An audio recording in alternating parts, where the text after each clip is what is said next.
Alright guys, so here is the dash. I have primed the dash and I have sanded it and it looks a lot smoother, but you can see there's still some high spots and some low spots I have to take care of. There's some right here and there's some here, so I have to put some type of filler. But right now I'm working in this corner, and in this corner a piece of the foam actually broke off and I stuck some wire to try to build it up so the filler could have something to stick to. But I think I'm going to use a combination of epoxy and filler, but we are in our final stages for this. Alright, so I have some epoxy mixed up here, and hopefully I could fill this up with this epoxy right in here.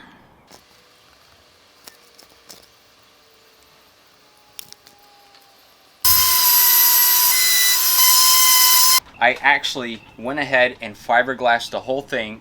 I hit it with filler and then I hit it with texture. I actually used this can of texture on it, and this is why it looks like this.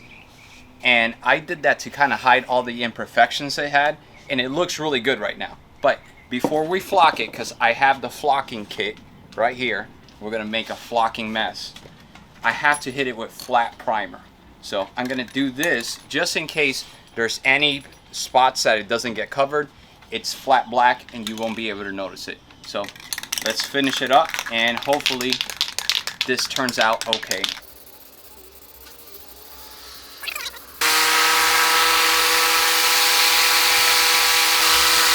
Alright, so I'm ready to start applying the glue for the flock, and I put it inside this tent because it's gonna have to sit in here for a while after I flock the whole thing.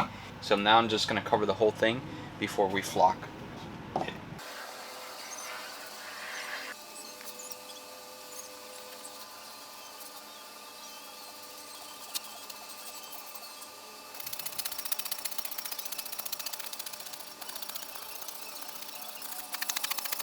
Alright, so here is the finished product. Of course, it looks really bad. So this was the second attempt to do this. I have no idea what the heck is going on. I tried applying the glue in a different manner.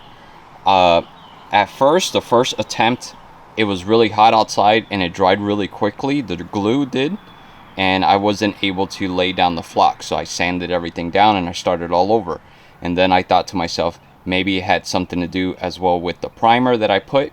It was absorbing the glue. So I gave everything a clear coat, 2 coats, and then I scuffed it down, and I'm still having problems. I have no idea why the glue is drying very quickly. Maybe it has something to do with the temperature here in Florida. It's been really hot lately, and yeah, maybe that's what's going on. You can see in some areas it caught really well, and then right here it's just didn't do what it was supposed to. I laid everything, I did even coats on everything, and it still looks like this. So it looks really bad. So I'm gonna start all over. I'm gonna sand everything down, but I'm gonna do something different. I'm obviously not gonna do the flock. If somebody's out there watching and knows what went wrong and knows how to correct this, let me know. So the next time I do want to use this material, it looks like it would come out really well if I could get the whole thing to stick evenly. But give me some advice, give me some tips, let me know what I did wrong. So let's just at this point I'm just gonna sand everything down and start all over. And in some areas it caught really well, and in some others it just, well, looks like that. So I don't know what I did wrong. Maybe I used the wrong glue, maybe they sent the wrong one, maybe I purchased the wrong one, I don't know. And this is the old can that I use. So, I mean, this is what I see everyone using. So if anybody has any clue what happened, let me know. Alright, so once again, everything is sanded again. So we're going to try this all over again. I went back to the texture. I'm going to be using the texture. And then to seal it, I'm going to try this rubberized paint. So this is supposed to be like a rubberized coating. It's designed to be used outside, so I think inside the vehicle it's going to be just fine for the heat. And it is a flat black look. So I think it should give us the look that I'm looking for. So the texture and then the paint. Let's just go for it. All right, so the texture has been laid and it looks a lot better than what it did before. So right now I'm gonna let it sit for a while. I'm gonna let it dry, and then I'm gonna determine whether I'm gonna give it another coat of texture or go ahead and paint it. And you can see it gives it kind of like a bumpy look, so it looks pretty decent. It almost looks like OEM style. All right, so it has dried enough where I feel comfortable spraying the top coat on this. So I'm gonna go ahead and start spraying it, but I never have used this product before and I noticed something. Here, I'm gonna take it out. It doesn't really, when you use this, it doesn't really spray it like spray paint. It kind of spits it out. You see? So I think I'm gonna have to stay way back here so I don't end up with runs and kind of miss it on there. So let's just go for it.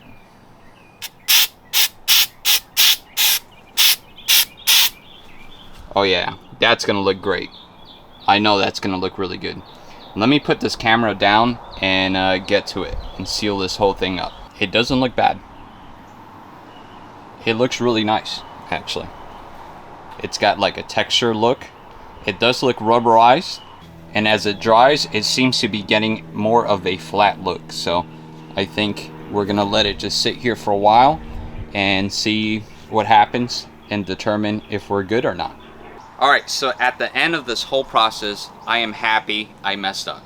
I am happy I don't know what the flock I'm doing, and I ended up discovering this, because this looks pretty cool.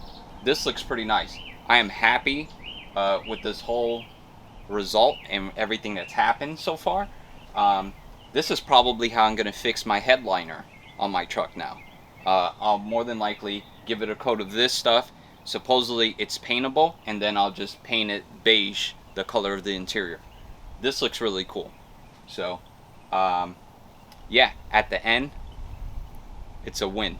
All right, so if you're wanting to try the same process I did, what I used, I have used this before in the past, this texture paint. I've used the texture paint on top, and then I used the rubberized paint or the seal, okay?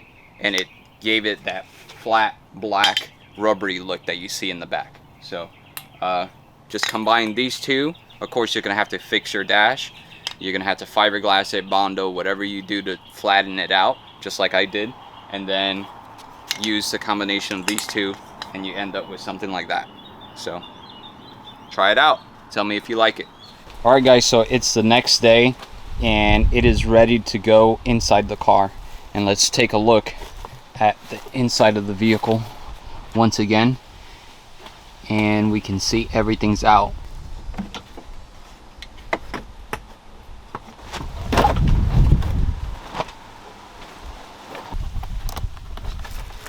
All right guys, so I have the dash in and it's not secured, but I have to say I don't know if I like it. I don't know if this is a good look or not. I'm pretty sure once I start putting all the panels in, it's going to start to change and it's going to start to look different, but I don't know at this point if I like it or not, if I like it or hate it. We're just going to have to start assembling everything and see what it looks like. We'll see what happens. Of course, the dash is no longer broken. There's no cracks on it, but yeah, at this point, I'm not sure. I'm not sure how this is going to turn out. I'm not sure what it's going to look like, and I'm not sure if I like it. I'm working on the glove box right now, and it's looking pretty decent. I didn't think it was going to look this good. I thought it was going to look like shit, and I am pretty impressed. I did not know I could do that. That looks pretty cool. Let me stand back so you can see. Let me just put that panel in there. All right, so I am a lot closer than I was a couple of hours ago. And check this out, guys. It is looking pretty sweet. I did not think it was gonna look this good. I really didn't. So I'm gonna continue the carbon fiber theme. I'm gonna wrap it and continue the carbon fiber theme all along here. But this, I'm gonna leave that metallic looking color so it could match this. So the next thing I have to do is install the instrument cluster, and let me bring it out here and just get to it. Alright guys, so let's check out the dash and the interior. Well, the interior is a lot cleaner. We have our sparkle seats installed now. We have the belts installed. Look at the center console. This interior has completely transformed right now. So I have to 3D print a part that goes over this, and I have the shift knob in my hand right now, and we're getting ready to install that. So this is the shift knob I got. All right, so we have our shift knob installed. So that is all the time I have for this video. I am gonna continue to work on all the details. Like, I need to pick up this trim right here. I don't currently have it. We're missing some pieces in the inside. This visor keeps falling down. I'm gonna have to replace that. The body doesn't look too bad. It's got little dings here and there, like this one right here. Okay, so it's not gonna take much effort to bring this car back into show car material like that one. And again, look at that dash. I can't believe that that's what I did. It's insane.